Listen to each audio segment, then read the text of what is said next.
Friends నమస్తే అండి, మీ శ్రీలహరి. నేను ఈరోజు మజ్జిగ చారు చేసుకుందాం అనుకుంటున్నానండి. ఈరోజు ఎండుమిరపకాయలతో చేద్దామనండి. ఇది సన్నకాయలు తలసనాలు 5 కాయలు తీసుకున్నానండి. కాస్తంత కరివేపాకు 3 ఉల్లిపాయలు తీసుకున్నాను. కాస్తంత మజ్జిగ. చక్కగా వీటిని కరివేపాకుని ఎండుమిరపకాయలు చక్కగా కొంచెం నూనె వేసుకొని వేయించేసుకొని పక్కన పెట్టి ఉల్లిపాయ ముక్కలు కోసేసుకున్న తర్వాత చిన్న చిన్న ముక్కలుగా అప్పుడు మనం మజ్జిగ పులుసు రెడీ చేసుకుందామండి. ఇది కూడా చక్కగా నూనె కాగింది, మిరపకాయలు వేసేసా. చక్కగా ఈ మిరపకాయలు కొంచెం మరీ నల్లగా కాకుండా మరీ ఎర్రగా కాకుండా దూరగా మనం తీసుకోవడానికి సరిపోయేట్టుగా మనం ఇట్లా చక్క చేసుకోవాలి. ఇట్లా ఎక్కువ కాలే కానీ మనకు మజ్జిగ చారు మంచిగా అనిపించవు.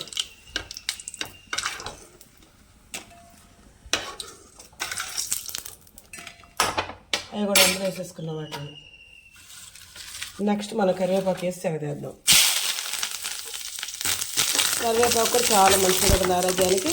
అక్కడ వేగిన తర్వాత తింటే కట్ట మొత్తం తుబ్బులుగా అయిపోతుంది మంచిగా.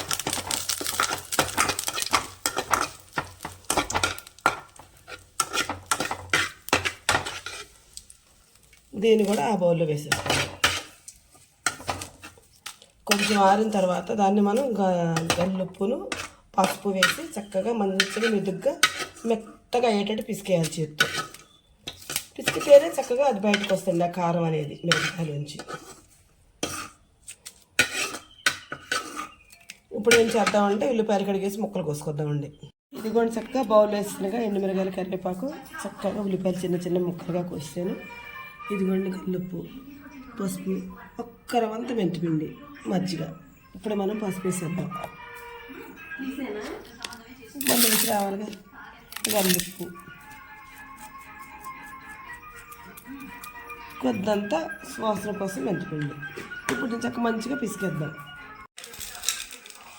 ఇది కొంచెం ఈ విధంగా మిరపకాయలు కరివేపాకుని మంచిగా ఉప్పు సాల్ట్ కలిపేసి ఉప్పు పసుపు కలిపి చక్క మంచిగా కొద్దిగా మెంతిపిండి వేసి పిసికానండి. ఇప్పుడు ఇందులో మనం మజ్జిగ పోసేద్దాం.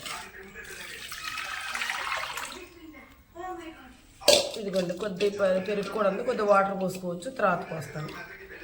ఈ విధంగా చక్కగా కరివేపాకు ఎండుమిరపకాయలతో మనం మజ్జిగ పులుసు చేసుకున్నాం. ఇందులో మరిన్ని ఉల్లిపాయ ముక్కలు వేసుకుంటే కమ్మగా ఉంటుందండి.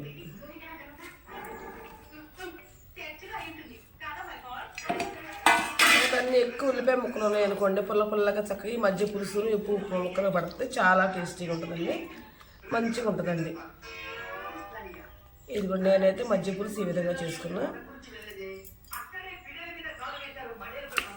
ఉప్పు కూడా సూపర్ బాగుందండి. కాకపోతే మజ్జిగన్నం లాగా కాకుండా మజ్జిగన్నం కూడా తినే పని లేదండి. ఈరోజు అచ్చు మజ్జిగ పులుసుతోనే చక్కగా తినొచ్చండి. కాకపోతే ఇందులో కొంచెం ఏమన్నా నంచుకోవడానికి టేస్టీగా ఉండే ఏమైనా తింటే బాగుంటుందండి.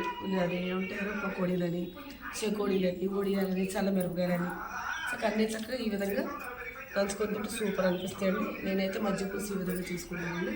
మీకు నచ్చితే ఒక లైక్ ఇవ్వండి. ప్లీజ్ సబ్స్క్రైబ్, కింద పడిపోతున్నాను. ప్లీజ్